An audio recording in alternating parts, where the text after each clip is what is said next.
Welcome to Have History Will Travel. I am your host, the Wilder Historian, and today I want to talk to you about a question that has been posed to me by many people, and I thought a video would be a great way to address this to a mass audience. How did the South become the Bible Belt? The South is identified by many characteristics, but one sticks out as prominent fixtures in Southern society: the Bible, Christianity, evangelicalism, whichever way you want to characterize it, is a staple of the South. It might come as a surprise to many people that it did not start out that way. Much of the South in the early colonial period accepted the Anglican Church or the Church of England as their church. But a very important event happened that made Americans think twice about entering the church, whose head was the monarchs of England, the American Revolutionary War. So, there is the first factor. They wanted to separate themselves from the Anglican Church.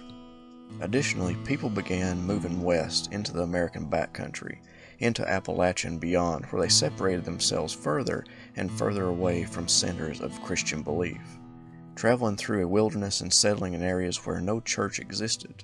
And in the South, that was perfectly fine for many of those people because they enjoyed things that the church frowned upon, particularly drinking, fighting, horse racing, and slavery.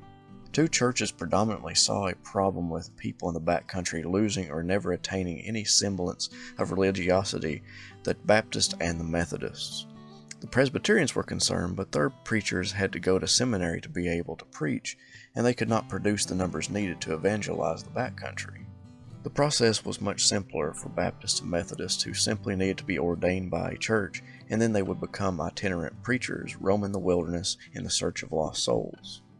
They were met with hostility. Southern society wanted to gamble and drink, and when preachers came into their midst attempting to change their lifestyle, they were beaten, thrown into jails, and even peed upon by people who opposed the change to their way of life. However, there was a segment of the population who did not turn on them as violently: women and slaves. Churches gave those people a voice in an otherwise voiceless society. Women could stand up and profess their faith, even preach in some instances. Black men were encouraged to preach to congregations of whites and blacks. Southern men found this as a problem.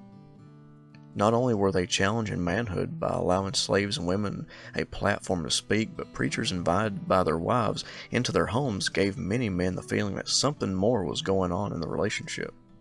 Add on to that, Baptist and Methodist preachers spoke against slavery, handing out pamphlets in opposition to the institution. So you must be asking yourself, then how did evangelicals find a foothold in Southern society? The answer is through the head of the household. Slowly but surely, preachers began to change their message. No longer did they preach against slavery, but encouraged slaves to obey their masters and not to speak out in church. Women were phased out of taking an active part in the church. All this was done in order to get the men of the household to church by reinforcing his manhood in the household through religion.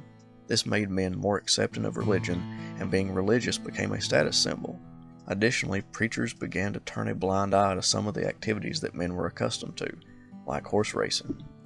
By the mid-1800s, the South had firmly become what we know today as the Bible Belt, an area defined by its religiosity. But it was not always like that. It took the finagling of Baptist and Methodist preachers to appeal to the Southern head of the household to turn that tide towards creating a Bible Belt. Thank you for watching. I hope you enjoyed this video, and I will see you next time.